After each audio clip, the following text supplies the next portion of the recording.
Hello viewers, कैसे हैं आप सब लोग। स्वागत है आपका मेरे YouTube channel study with doctor Pavan Oberoi पर। मैं doctor Pavan Oberoi, head of department faculty of commerce, Bhagwati college Meerut. Viewers, आज की वीडियो आपके लिए बड़ी स्पेशल है क्योंकि आज मैं जो आपसे डिस्कस कर रहा हूं वो ऑडिटिंग का एक क्वेश्चन बैंक डिस्कस कर रहा हूं, जिसमें 2016 से लेकर के 2020 तक के पाँचों ईयर में आए हुए क्वेश्चंस हैं। ठीक है, ये आपका क्वेश्चन बैंक है। तो मैंने क्वेश्चंस थोड़े से मिक्स कर दिए हैं, तो आप क्वेश्चंस के सीक्वेंस पे मत जाइएगा। ठीक है कि क्वेश्चन नंबर 1, 2, 3 आगे जाके कुछ देर के बाद में क्वेश्चन का सीक्वेंस जो है वो थोड़ा सा अलग कर दिया है। तो वो एक क्वेश्चन बैंक मैंने बनाया है, तो सारे यूनिट्स के मिक्स क्वेश्चन है। ठीक है, तकरीबन 300 प्लस क्वेश्चंस का ये क्वेश्चन बैंक है। तो ये मैं आपसे डिस्कस करूँगा। ठीक है, पिछले 5 सालों के आए हुए सारे प्रीवियस ईयर के क्वेश्चन पेपर में जो भी कोई क्वेश्चंस आए हुए हैं तो वो मैंने इसमें सारे इंक्लूड कर दिए हैं। ठीक है व्यूअर्स, फर्स्ट टाइम अगर आप मेरा चैनल देख रहे हैं तो मेरा channel study with doctor Pavan Oberoi subscribe कर लीजिएगा। लाइक और शेयर भी करते रहिएगा अपने फ्रेंड सर्कल में, क्योंकि आपके फ्रेंड सर्कल भी बेनिफिट ले लें आपके साथ साथ, ये भी चाहूँगा मैं। तो आप सभी बच्चे जो है बेल आइकन प्रेस करके मेरी प्लेलिस्ट विजिट करिएगा। बीकॉम थर्ड ईयर के सारे सब्जेक्ट्स की प्लेलिस्ट है। और दूसरा, जो कैंडिडेट्स टीजीटी पीजीटी की तैयारी कर रहे हैं, बीएड एंट्रेंस की तैयारी कर रहे हैं, तो उनके लिए ये वीडियोस बहुत ज़्यादा हेल्पफुल रहेगी, क्योंकि मेरी प्लेलिस्ट में तकरीबन 2-2.5 हज़ार से ज़्यादा क्वेश्चंस अवेलेबल मिलेंगे आपको। प्रीवियस ईयर क्वेश्चन पेपर भी मिलेंगे हिंदी इंग्लिश दोनों में, उसकी अलग प्लेलिस्ट है, और जो चैप्टर वाइज है उसकी अलग प्लेलिस्ट है। ठीक है, थोड़े से हिंदी में क्वेश्चन ज़्यादा हैं, इंग्लिश में कम है, लेकिन इंग्लिश में भी तकरीबन 600-700 क्वेश्चंस हैं, और इंग्लिश में तकरीबन 1500 से ऊपर क्वेश्चन है। ठीक है व्यूवर्स, तो हम डिस्कस करते हैं आज क्वेश्चन बैंक। ठीक है, चलिए स्टार्ट करते हैं। लागत अंकेक्षण में शामिल है, तो देखिए तीनों ऑप्शन इसमें सही है कि सामग्री, श्रम और व्यय का अंकेक्षण, चालू माल का अंकेक्षण और स्टोर्स एवं अतिरिक्त पुर्जों का अंकेक्षण। तो सही आंसर है उपयुक्त सभी का। लागत अंकेक्षण किस उद्योग में अनिवार्य है? तो जो कास्टिक सोडा उद्योग होता है उसमें अनिवार्य होता है। लागत अंकेक्षण आवश्यक नहीं है उन इकाइयों के लिए जो लगी होती हैं। ऑप्शन डी कि ठेकेदारी के कार्य में। लागत लेखा परीक्षण का आरंभ किस वर्ष में हुआ था? यह 1965 में हुआ था। केंद्र सरकार लागत अंकेक्षण के लिए आदेश दे सकती है, तो खाद्यान्न संबंधी संस्था को आदेश दिया जा सकता है। निम्नलिखित में से किस प्रकार के अंकेक्षण में संस्था की योजनाओं एवं नीतियों का विस्तृत परीक्षण किया जाता है? प्रबंध अंकेक्षण का। लागत अंकेक्षण में कौन सी योग्यता का होना आवश्यक है? लागत अंकेक्षण में कॉस्ट एंड वर्क्स अकाउंटेंट, जिसे हम शॉर्ट में CWA कहते हैं। ठीक है, कर अंकेक्षण उन व्यक्तियों के लिए अनिवार्य है जिनके व्यवसाय की बिक्री अधिक है 40 लाख से। लागत अंकेक्षण में अंकेक्षण अपनी रिपोर्ट देता है केंद्रीय सरकार को। प्रबंधकीय अंकेक्षण में मूल्यांकन किया जाता है प्रबंधकीय नीति एवं कार्यों का। प्रबंध अंकेक्षण का उद्देश्य है तो प्रबंध की कार्य क्षमता की जांच करना। प्रबंध अंकेक्षण के अंतर्गत जांच की जाती है उच्च अधिकारियों के कार्यों की। प्रबंध अंकेक्षण की अवधि है, तो ऑप्शन सी सही है कि कोई अवधि नहीं होती। प्रबंधकीय अंकेक्षण व्यवसायिक संगठन अथवा इसके किसी भाग का सो उद्देश्य और गंभीर मूल्यांकन है। तो यह कथन किसका है? यह है स्टीफन आर माइकल का। प्रबंध अंकेक्षण का सर्वप्रथम प्रयोग कहाँ हुआ था? अमेरिका में। प्रबंध अंकेक्षण का अर्थ है तो वो है प्रबंध तंत्र के उद्देश्यों तथा प्रक्रियाओं का व्यवस्थित मूल्यांकन। भारत में कर अंकेक्षण कब से प्रारंभ हुआ था? तो 1985 1986 से। जब लेखा पुस्तकों की जांच कराधान के उद्देश्य से कराई जाती है तो वह अंकेक्षण कहलाता है। कर अंकेक्षण, कर अंकेक्षण है सी कि कर की दृष्टि से खातों का अंकेक्षण। कर अंकेक्षण अंकेक्षक के द्वारा अपनी रिपोर्ट तैयार की जाती है, तो वो एक निर्धारित प्रारूप होता है, उसके अनुसार। कर अंकेक्षक रिपोर्ट कितने भागों में होती है? 2 भागों में। कर लेखा परीक्षण को वित्तीय रिकॉर्ड के सत्यापन के रूप में देखा जाता है ताकि इसके प्रावधान के तहत कर योग्य लाभों की सत्यता सुनिश्चित की जा सके। तो ये किसके अनुसार होता है? ये है ऑप्शन ए, आयकर अधिनियम के अनुसार। कर अंकेक्षण किस धारा में अनिवार्य है? तो धारा 44 ए बी। लागत अंकेक्षण का मुख्य उद्देश्य है, तो ऑप्शन ए, कुल लागत एवं प्रति इकाई लागत की सत्यता का पता लगाना। कंपनी का विशेष अंकेक्षण किसके द्वारा कराया जाता है? केंद्रीय सरकार के द्वारा।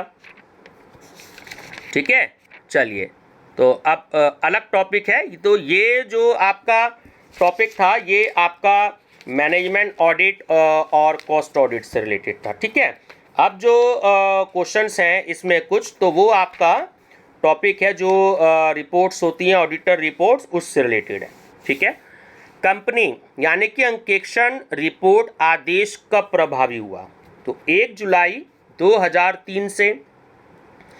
निम्न में से कंपनी अधिनियम की किस धारा के अंतर्गत एक अंकेक्षक को अपनी रिपोर्ट देनी होती है? तो धारा 143(2) के अंतर्गत। एक स्वच्छ अंकेक्षण रिपोर्ट वह है जिसमें अंकेक्षक, तो डी, कि किसी त्रुटि, कपट या अनियमितता का वर्णन नहीं करता है। जब कंपनी के खाते सही एवं उचित स्थिति प्रकट करके अंकेक्षक अपनी जो रिपोर्ट प्रस्तुत करता है तो उसे कहते हैं अमर्यादित रिपोर्ट। अंकेक्षक किस स्थिति में मर्यादित रिपोर्ट देता है? तो तीनों ऑप्शन सही हैं कि लेखांकन सिद्धांतों का पूर्णतः पालन न करने पर, स्थायी संपत्तियों पर ह्रास की अपर्याप्त व्यवस्था होने पर और आवश्यक लेखा पुस्तकें न रखने पर। तो ऑप्शन डी सही है, उपयुक्त सभी। अंकेक्षक अपनी रिपोर्ट किसको संबोधित कर बनाता है? सदस्यगण को। वैधानिक रिपोर्ट का प्रमाणन कम से कम कितने संचालकों द्वारा होना आवश्यक है? 2 के द्वारा। मर्यादित रिपोर्ट पर हस्ताक्षर किसके होते हैं? चार्टर्ड अकाउंटेंट के। एक सीमित सार्वजनिक कंपनी में अंकेक्षक को अपनी रिपोर्ट देनी होती है अंशधारियों को। अंकेक्षण रिपोर्ट से तात्पर्य उस प्रतिवेदन से है जिसमें एक अंकेक्षक, तो ये जो तीनों ऑप्शन दे रखे हैं ये सही हैं। इनको आपको पहले पढ़ना पड़ेगा कि पहले हिसाब किताब की जांच करता है, फिर अंतिम खातों की जांच करता है और अन्य संलग्न जो प्रलेख होते हैं उनकी जांच करता है। तो ऑप्शन डी सही है कि उपयुक्त सभी की जांच कर प्रतिवेदन प्रस्तुत करता है। अंकेक्षक के द्वारा दी गई स्वच्छ रिपोर्ट, या उस इंग्लिश में रिपोर्ट कहते हैं, हिंदी में प्रतिवेदन कैसे हैं, उससे कंपनी की ख्याति बढ़ती है। कंपनी अंकेक्षण रिपोर्ट आदेश लागू होता है, देखिए, ना तो बीमा कंपनियों पर, ना बैंकिंग कंपनियों पर और ना धारा 25 कंपनियों पर। ठीक है, तो सही आंसर है इनमें से कोई नहीं। लाभ हानि खाते एवं स्थिति विवरण के संबंध में अंकेक्षक अपनी रिपोर्ट में केवल ऑप्शन ए की राय प्रकट करता है। ठीक है, अंकेक्षक द्वारा विशेषज्ञ के रूप में तथ्यों की विद्यमानता को चित्रित करते हुए दिया गया प्रमाण पत्र कहलाता है, तो वो होता है अंकेक्षण प्रमाण पत्र। अंकेक्षण रिपोर्ट है तो वो एक औपचारिक पत्र होता है। एक स्वच्छ रिपोर्ट वह है जिसमें अंकेक्षक डी कि किसी त्रुटि, कपट या अनियमितता का वर्णन नहीं करता। अंकेक्षण रिपोर्ट से अंशधारियों को लाभ है, तो डी सही है कि संचालकों की कार्यक्षमता एवं कंपनी की आर्थिक स्थिति की जानकारी प्राप्त होती है। अंकेक्षक की रिपोर्ट कितने प्रकार की होती है? 2 प्रकार की। अंकेक्षण रिपोर्ट किसके बारे में कंपनियों के संचालकों को सूचनाएं प्रदान करती हैं? तो कर्मचारियों की ईमानदारी। अंकेक्षण रिपोर्ट विनियोक्ताओं को किस विषय में जानकारी देती है? लाभांश, विनियोग सुरक्षा और निरंतरता की। एक अंकेक्षक स्वच्छ रिपोर्ट देता है, जबकि सी सही है कि खाते उचित प्रकार से रखे हों।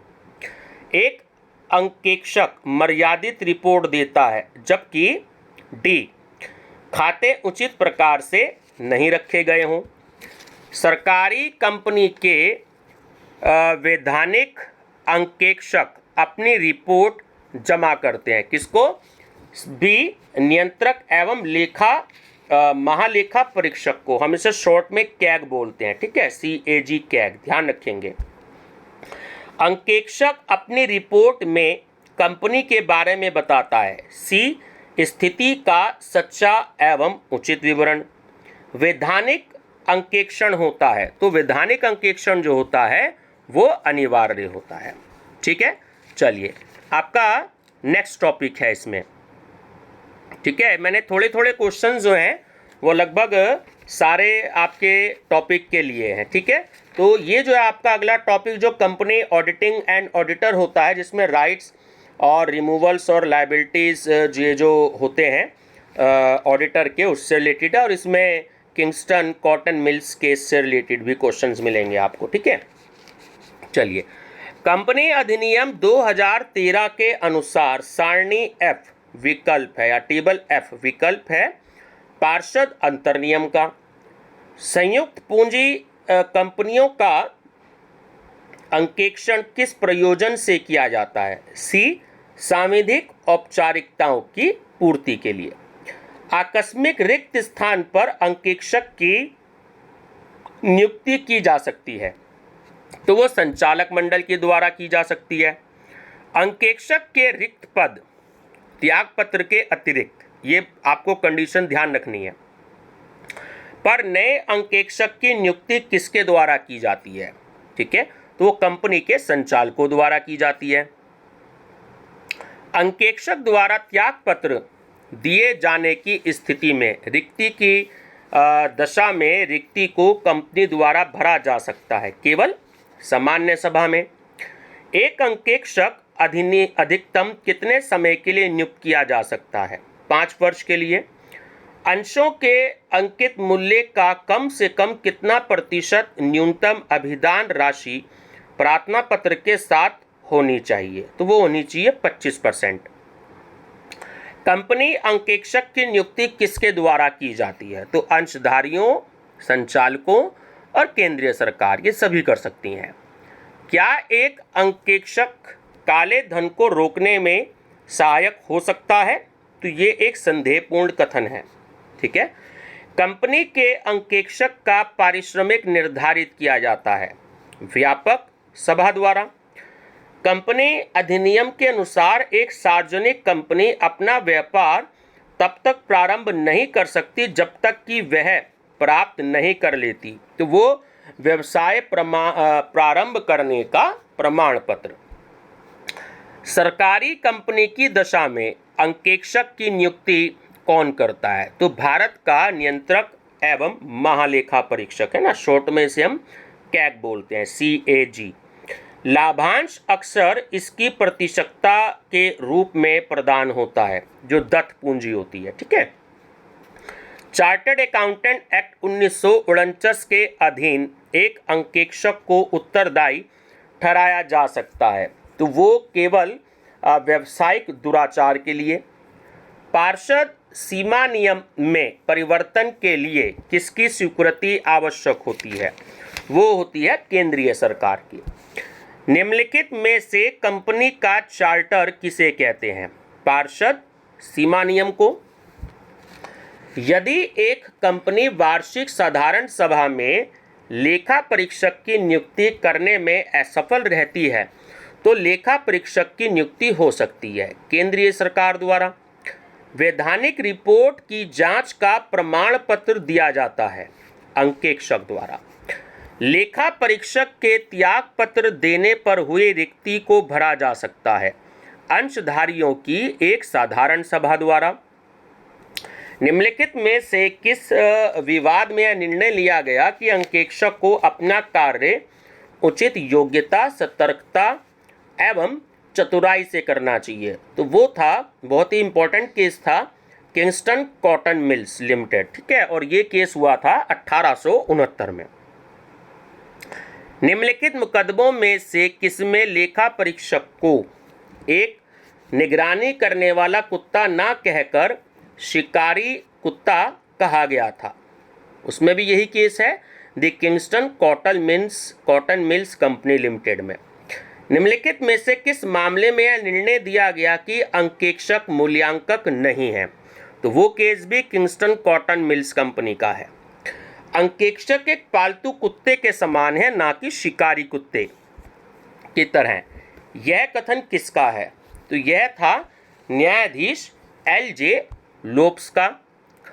निम्नलिखित में से किस मामले में यह निर्णय लिया गया कि स्टॉक ज्ञात करना अंकेक्षक का कर्तव्य नहीं है? तो ये भी किंगस्टन कॉटन मिल्स के मामले में। यद्यपि अंकेक्षक मूल्यांकक नहीं है, फिर भी संपत्तियों व दायित्वों के उचित मूल्यांकन से उसका घनिष्ठ संबंध है। यह निर्णय निम्नलिखित में से किस मामले में दिया गया था? ये भी दी किंगस्टन कॉटन मिल्स लिमिटेड के निर्णय में। एक सार्वजनिक कंपनी में अंकेक्षक की नियुक्ति कितनी अवधि के लिए की जा सकती है? तो वो 2 वार्षिक व्यापक सभा से अगली वार्षिक व्यापक सभा तक, ठीक है। प्रथम अंकेक्षक के अतिरिक्त अन्य अंकेक्षक को किसकी अनुमति से समय से पूर्व साधारण सभा में हटाया जा सकता है? केंद्र सरकार की अनुमति से। अंकेक्षक के सहायकों की लापरवाही का दायित्व होता है, तो वो होता है अंकेक्षक का दायित्व। यदि एक अंकेक्षक कंपनियों की बहियों में जालसाजी के लिए दोषी पाया जाता है तो उसका दायित्व होगा सापराध। वह कंपनी जिसकी चुकता पूंजी कम से कम 51% भाग केंद्र सरकार, राज्य सरकार या सरकारें अथवा अंशतः केंद्र सरकार, अंशतः एक या अधिक राज्य सरकारों के पास है कहलाती है, तो वो एक सरकारी कंपनी होती है, ठीक है। सार्वजनिक कंपनी का अंकेक्षण होता है तो अनिवार्य होता है। एक निजी कंपनी का अंकेक्षण होता है तो वो भी अनिवार्य होता है। अंशों के हरण के लिए अंकेक्षक को जांच करनी चाहिए, तो वो पार्षद अंतर्नियम द्वारा। एक कंपनी के प्रथम अंकेक्षक की नियुक्ति की जाती है, तो वो ऑप्शन सी सही है, संचालक मंडल द्वारा। एक अंकेक्षक का दायित्व हो सकता है, तो वो दीवानी एवं या अपराधी हो सकता है, ठीक है। कंपनी अंकेक्षक के कर्तव्यों का वर्णन है, तो वो कंपनी अधिनियम में है। एक चार्टर्ड अकाउंटेंट ने काम प्राप्त करने के लिए एक गश्ती पत्र भेजा, क्या वह उत्तरदायी होगा? तो वो व्यवसाय दुराचार के लिए। आंतरिक अंकेक्षक की नियुक्ति की जा सकती है प्रबंध द्वारा। जहां पर आंतरिक निरीक्षण व्यवस्था संतोषजनक नहीं है, वहां पर किस तरीके का अंकेक्षण उपयुक्त होगा? चालू अंकेक्षण। पूंजीगत लाभ का उपयोग किया जा सकता है, तो एक तो ए ऑप्शन है आपका कि बोनस अंशों के निर्गमन में, और एक है सी ऑप्शन की पूंजीगत हानियों को अपलिखित करने में। तो ऑप्शन डी करेक्ट है, ए और सी दोनों। एक चार्टर्ड अकाउंटेंट किसी कंपनी का लेखा परीक्षक होने के अयोग्य हो जाता है यदि सी कि वह उस कंपनी का अंशधारी है, ठीक है, ध्यान रखेंगे। कंपनी के अंकेक्षक का दीवानी दायित्व होता है, तो वो लापरवाही पर होता है। कंपनी अंकेक्षक का दायित्व निम्न में से किसके द्वारा निर्धारित किया जाता है? अधिनियम द्वारा। वह प्रलेख जो कंपनी का उद्देश्य व अधिकार, जो उसके कार्य क्षेत्र निर्धारित करता है, वो क्या कहलाता है? पार्षद सीमा नियम। ठीक है। निम्नलिखित में से कौन सा कंपनी अंकेक्षक का अधिकार नहीं है? तो ऑप्शन सी कि कंपनी पुस्तकों को पारिश्रमिक के चुकाने के लिए रोके रखने का अधिकार। लाभांश की अदत्त राशि पर कितनी दर से ब्याज दिया जाता है? 12% की दर से। कंपनी अधिनियम 2013 ने कितने रुपए या इससे अधिक की 10 पूंजी वाली कंपनियों के लिए एक पूर्णकालिक सचिव द्वारा सचिवीय लेखा परीक्षण करवाना या कराना अनिवार्य कर दिया है? तो 50 करोड़ रुपए या उससे अधिक। 10 पूंजी अंश पूंजी वाली कंपनी।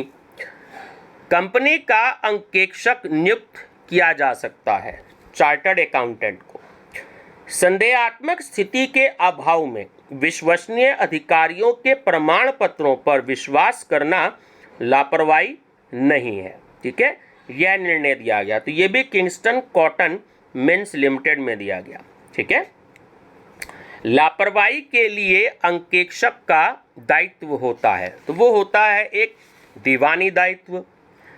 किस विवाद के निर्णय में यह कहा गया कि स्कंध का भौतिक यानी स्टॉक का भौतिक सत्यापन करना अंकेक्षक का उत्तरदायित्व है? ये कहा गया मैक्सन एंड रॉबिन्स के निर्णय में। ठीक है। यदि कंपनी की वार्षिक साधारण सभा में किसी अंकेक्षक की नियुक्ति या पुनर्नियुक्ति नहीं की जाती है तो इस स्थान की पूर्ति तो वो केंद्रीय सरकार द्वारा की जाती है। कंपनी अंकेक्षण के दौरान प्रबंधक अंकेक्षक को यह तर्क देता है कि मशीन बहुत अच्छी तरह अनुरक्षित है। ठीक है, और यह बिल्कुल नए तरह की है, अतः इस पर हरास लगाने की आवश्यकता नहीं है। तो क्या अंकेक्षक को इसे तो सी अस्वीकृत कर देना चाहिए। टेबल ए विकल्प है किसका? पार्षद सीमा नियम का। ठीक है। कंपनी के वैधानिक अंकेक्षण के लिए कार्य क्षेत्र निर्धारित किया जाता है, तो वो कानून के द्वारा किया जाता है। निम्नलिखित में से कौन किसी कंपनी में अंकेक्षक बनने के लिए योग्य नहीं है? तो तीनों ऑप्शन बिल्कुल सही हैं। एक निगमित संस्था, कंपनी का कोई भी कर्मचारी या अधिकारी, और एक ऐसा व्यक्ति जो 1000 रुपये से या इसके अधिक के लिए कंपनी का ऋणी है। तो तीनों ऑप्शन बिल्कुल सही हैं। पार्षद सीमा नियम में परिवर्तन के लिए किसकी स्वीकृति लेना आवश्यक है? तो वो है न्यायालय की। कंपनी अंकेक्षक का कर्तव्य है कि वह अपना प्रतिवेदन दे यानी रिपोर्ट दे, तो कंपनी के सदस्यों को। अनुदानित शिक्षण संस्थाओं को अंकेक्षण कराना होता है, तो वो बिल्कुल आवश्यक होता है। ठीक है। खातों में जालसाजी करने पर अंकेक्षक को अधिकतम कितने वर्ष की सजा हो सकती है? 7 वर्ष की। जानबूझकर कपटपूर्ण प्रतिवेदन करना, तो वो होता है सापराध दायित्व। अपनी रिपोर्ट में कंपनी अंकेक्षक बताता है व्यवसाय की सही एवं उचित स्थिति। कंपनी अंकेक्षक का यह अधिकार है कि वह सी कि कंपनी की समस्त कानूनी आंकड़ों संबंधी लागत तथा लागत पुस्तकों एवं प्रमाणकों को देखे। कंपनी के अंकेक्षक को ऑप्शन ए कि अंशधारकों को प्रत्येक सामान्य बैठक में शामिल होने का अधिकार है। पार्षद सीमा नियम का अध्ययन करते समय अंकेक्षक को सर्वप्रथम क्या करना चाहिए? तो ये जो तीनों ऑप्शन दे रखे हैं कि अदृश्य वाक्य की जांच, दायित्व वाक्य की जांच और नाम वाक्य की जांच, तो इन सभी वाक्यों की जांच करनी चाहिए। इंग्लिश में क्लॉज बोलते हैं वाक्यों को। निम्नलिखित में से कौन अंकेक्षक के रूप में नियुक्त हो सकता है? एक व्यक्ति, संयुक्त पूंजी वाली कंपनी का आंतरिक या निजी अंकेक्षण। तो ऑप्शन ए सही है कि कंपनी अधिनियम में प्रतिपादित योग्यताओं से युक्त होना आवश्यक नहीं है। अंकेक्षक के पारिश्रमिक के विषय में किस धारा के अंतर्गत बताया गया है? तो वह धारा 141(1). प्रविवरण क्या है? तो सी सही है। अंशों और ऋण पत्रों को क्रय करने के लिए जनता को आमंत्रित करना। कंपनी का विशेष अंकेक्षण क्या है? डी, कि जो किसी विशेष प्रयोजन के लिए किए जाते हैं। कंपनी अंकेक्षक का अधिकार है। बी, आवश्यक सूचनाएं एवं स्पष्टीकरण प्राप्त करना। बीमा कंपनी को न्यूनतम कितने प्रतिशत आयोजन करना आवश्यक है? 40%। केंद्रीय सरकार विशेष अंकेक्षक नियुक्त कर सकती है यदि, देखिए तीनों सिचुएशन सही है। कंपनी का कार्य स्वस्थ एवं उचित व्यापारिक सिद्धांतों के आधार पर न चलाया जा रहा हो। कंपनी के प्रबंध से व्यवसाय को गंभीर खतरा होने की आशंका हो और कंपनी की शोधन क्षमता संदेहास्पद हो गई हो, ठीक है, डाउटफुल हो गई हो। तो ऑप्शन डी करेक्ट है, उपयुक्त सभी। कंपनी द्वारा अंकेक्षक को उसकी नियुक्ति की सूचना कितने दिन के अंदर दे देनी चाहिए? 14 दिन के अंदर। यदि संचालक प्रथम अंकेक्षक की नियुक्ति नहीं कर पाते हैं तो शेयर धारक, ठीक है, डैश में एक प्रस्ताव द्वारा उसकी नियुक्ति करेंगे। तो एक आम सभा में, यानी कि साधारण सभा में, ठीक है। वार्षिक सभा द्वारा अंकेक्षक नियुक्त ना करने पर उसकी सूचना केंद्र सरकार को ना देने पर जुर्माना कितने रुपए तक का हो सकता है? केवल 500 रुपये का। अंकेक्षकों की नियुक्ति होती है तो वो वार्षिक सभा में अंशधारियों द्वारा होती है। जहां कंपनीज अधिनियम के उपबंधों का उल्लंघन हो रहा हो वहां इसकी रिपोर्ट कंपनी अंकेक्षक के द्वारा किसे दी जानी चाहिए? तो निदेशक या संचालक मंडल को। चलिए नेक्स्ट, अब आपका इसमें टॉपिक शुरू हो रहा है, ठीक है। तो सीक्वेंस अब यहाँ से चेंज है, ध्यान रखेंगे आप, है ना। सीक्वेंस में मत जाइएगा, क्वेश्चन बैंक है तो क्वेश्चन थोड़ा आप देख रहे हो कि मिक्सचर क्वेश्चन चल रहे हैं यूनिट वाइज। तो नकद रोकड़ का सत्यापन कैसे किया जा सकता है? तो ऑप्शन ए सही है कि रोकड़ बही के शेष का रोकड़ शेष से मिलान करके। एक प्रमाणक क्या है? ए, कि खाते की पुस्तकों में की गई प्रविष्टि के समर्थन में दस्तावेज। संपत्तियों का सत्यापन तभी संभव है जबकि अंकेक्षक द्वारा पूर्णतः संपत्तियों की जांच की जाए। मशीन की बिक्री से प्राप्त राशि का प्रमाणन किया जाना चाहिए। तो जो ऑप्शन बी है कि विक्रय संविदा से, और ऑप्शन सी है दलाल के विवरण से, है ना। तो ऑप्शन डी सही है कि बी और सी दोनों। निम्नलिखित में से कौन एक अमूर्त संपत्ति है? तो जो एक शव है वो अमूर्त संपत्ति है। विनियोग का प्रमाणन किया जाना चाहिए तो वो दलाल की बही से किया जाना चाहिए। निम्नलिखित में से किसे लेखा परीक्षण का मेरुदंड कहा जाता है? प्रमाणन को। प्रमाणन का मुख्य उद्देश्य है तो ऑप्शन सी कि व्यवहारों की प्रामाणिकता एवं अधिकार का सत्यापन। संपत्तियों का अप्रचलन है तो वो है ह्रास का बाह्य कारण। यदि एक मशीन की लागत 25,500 रुपये, अवशिष्ट मूल्य 2,300 रुपये तथा अनुमानित कार्यशील जीवन 5 वर्ष है तो मशीन का वार्षिक ह्रास क्या होगा? ठीक है, ह्रास क्या होगा? तो क्या करना है, फार्मूला होता है कि डेप्रिसिएशन इक्वल टू इन्वेस्टमेंट या cost of machine minus scrap value divided by number of years, है ना, यानी कि लाइफ। ठीक है, लाइफ में आता है नंबर ऑफ ईयर्स। तो 25,500 में से आप 2,300 माइनस कर देंगे और 5 से डिवाइड कर देंगे तो आंसर आ जाएगा 4640। ऐसे ही नीचे वाला क्वेश्चन है कि यदि एक मशीन का मूल्य 55,000 है और स्थापन व्यय 2,500 है और अवशिष्ट मूल्य 5,000 है तो अनुमानित कार्यशील जीवन 10 वर्ष है, तो मशीन का वार्षिक ह्रास क्या होगा? तो देखिए फार्मूला जो पूरा होता है वो होता है डेप्रिसिएशन इक्वल टू इन्वेस्टमेंट या cost of machine plus installation charges minus scrap value divided by life, ठीक है, और ब्रैकेट में आता है नंबर ऑफ ईयर्स, ठीक है। तो 55,000 में से आप 2,500 सबसे पहले आप जो है इसमें प्लस कर देंगे और उसमें से 5,000 आप माइनस कर देंगे, ठीक है, तो 52,500 आ जाएगा। 10 साल उसकी लाइफ है, 10 से डिवाइड कर देंगे तो 5,250। प्रत्येक प्रमाणक पर हस्ताक्षर होने चाहिए। तो उत्तरदायी व्यक्ति के निम्नांकित में कौन अस्थायी संपत्ति नहीं है? ख्याति। प्रमाणन संबंधित है तो नकद भुगतान से, नकद प्राप्तियों से और उधार लेन देन से। सही आंसर है इन सभी से। संपत्तियों के सत्यापन से क्या आशय है?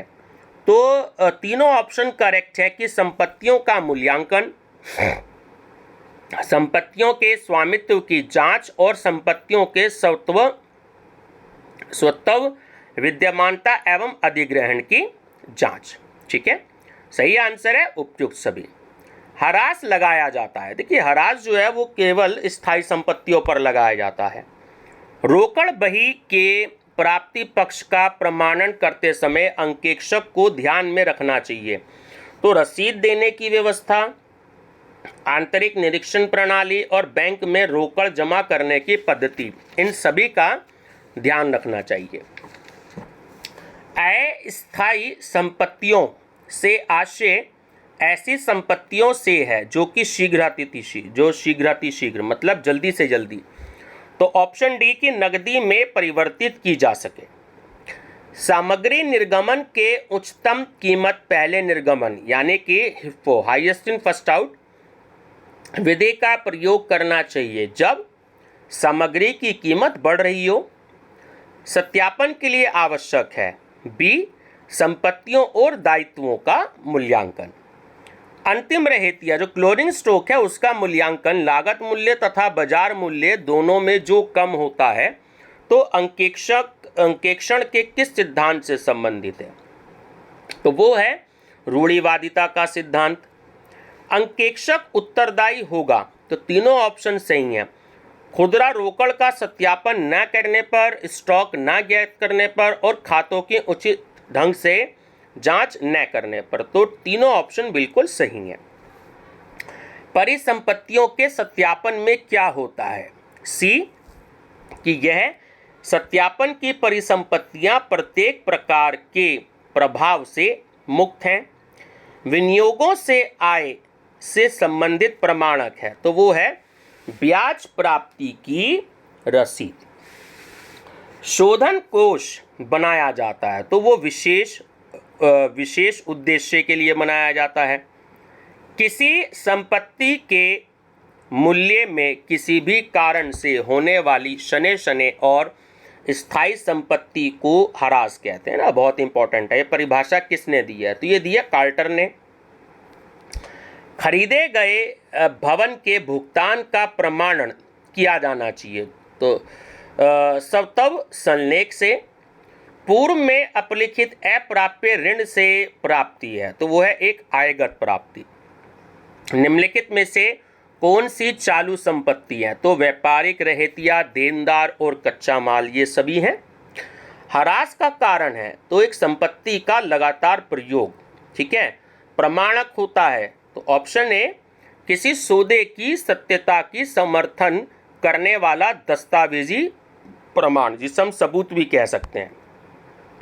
निम्नलिखित में से कौन सी अमूर्त संपत्ति है? तो देखिए गुडविल हो गया, पेटेंट हो गया और लाइसेंस हो गया, तो ये सभी आपके इंटेंजिबल एसेट्स होती हैं। निम्नलिखित में से कौन सी स्थायी संपत्ति है? तो वो होगी आपकी फर्नीचर। निम्नांकित में से किसको लेखा परीक्षण की रीढ़ समझा जाता है? प्रमाणन को। यदि एक मशीन का मूल्य 45,000 रुपये है, अवशेष मूल्य 5,000 रुपये है और अनुमानित जीवन 4 वर्ष है, तो मशीन का ह्रास क्या होगा? तो 45,000 में से 5,000 माइनस कर लेंगे, 40,000 आ गया और 4 से डिवाइड कर लेंगे, है ना, तो 10,000 आपका आंसर आ गया। निम्नलिखित में से कौन सा मूल प्रमाणक है? तो वह आपका प्रतिपर्ण। निम्नलिखित में से कौन सा कथन सत्य है? बी कि मूल्यांकक सत्यापन का एक भाग है। लेखा पुस्तकों में लिखे गए लेखों की शुद्धता एवं अधिकार का सत्यापन प्रमाणन कहलाता है। ये कथन किस विद्वान का है? तो ये है R.K. मजूमदार का। एक प्रमाणक को ऐसे प्रपत्रीय गवाह के रूप में परिभाषित किया जा सकता है जिसके द्वारा पुस्तकों के लेखों की सत्यता जानी जा सके। यह परिभाषा किसने दी है? ये दी है जोसेफ लंकास्टर ने। निम्नांकित में से कौन सही है? तो ऑप्शन सी कि कोई प्रमाणक बिना लेखा के या कोई लेखा बिना प्रमाणक के नहीं होना चाहिए। नकद बिक्री का प्रमाणन करते समय अंकेक्षक को ध्यान रखना चाहिए। तो तीनों बातें सही हैं कि कच्ची रोकड़ बही में दैनिक योग की जांच पक्की रोकड़ बही की प्रविष्टियों से करनी चाहिए। नकद बिक्री की जांच कैश मीमो की प्रतिलिपि से करनी चाहिए और कच्ची रोकड़ बही का मिलान बिक्री के सारांश से करना चाहिए। तो ऑप्शन डी करेक्ट है, उपयुक्त सभी।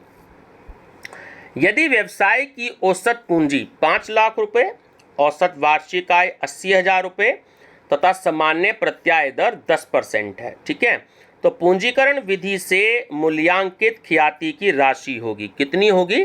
तो वो होगी 3 लाख रुपए। ठीक, ह्रास उत्पन्न होता है। देखिए ह्रास जो है वो आपका केवल संपत्तियों के प्रयोग से और अप्रचलन से, ठीक है, तो सही आंसर है ए और बी दोनों। चलिए, अंकेक्षक के दृष्टिकोण से रोकड़ पुस्तक के प्राप्ति पक्ष का प्रमाणन भुगतान पक्ष के प्रमाणन से अधिक कठिन होता है, क्योंकि इसमें सिर्फ अप्रत्यक्ष सबूत ही प्राप्त किए जा सकते हैं। तो ये कथन किसका है? तो यह स्पाइसर एवं पैगलर का, ठीक है। सामान्यतः संपत्तियों को कितने भागों में बांटते हैं? 5 में। मूल्यांकन की आंतरिक विधि संबंधित है, तो वो होती है अंश से। संपत्तियों के मूल्यांकन संपत्तियों के उपयोगिता काल में उनके प्रारंभिक मूल्यों को समान रूप में बांटना ही मूल्यांकन कहलाता है। ये कथन किसका है? हेंसन का। प्रमाणन में होना चाहिए तो डेट, अमाउंट और साइन ये सभी होने चाहिए। क्रय वापसी का प्रमाणन किया जाना चाहिए माल बाहरी बही से।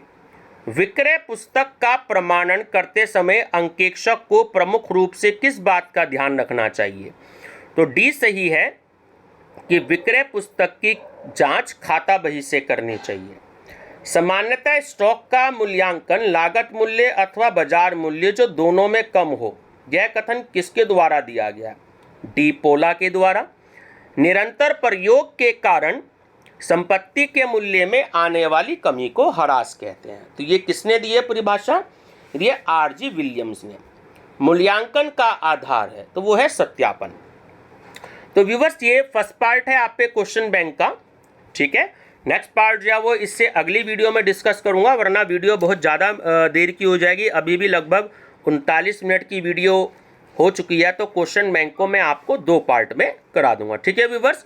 वीडियो पसंद आए तो लाइक शेयर सब्सक्राइब जरूर कर लीजिएगा और आपके एग्जाम टाइम में ये 1.5 घंटे की वीडियो आपके लिए बहुत ज़्यादा हेल्पफुल रहेगी। एक ये हो रही है लगभग 39-40 मिनट की और दूसरी वीडियो भी लगभग इतने ही समय की आपकी बनेगी, ठीक है व्यूअर्स। Thank you.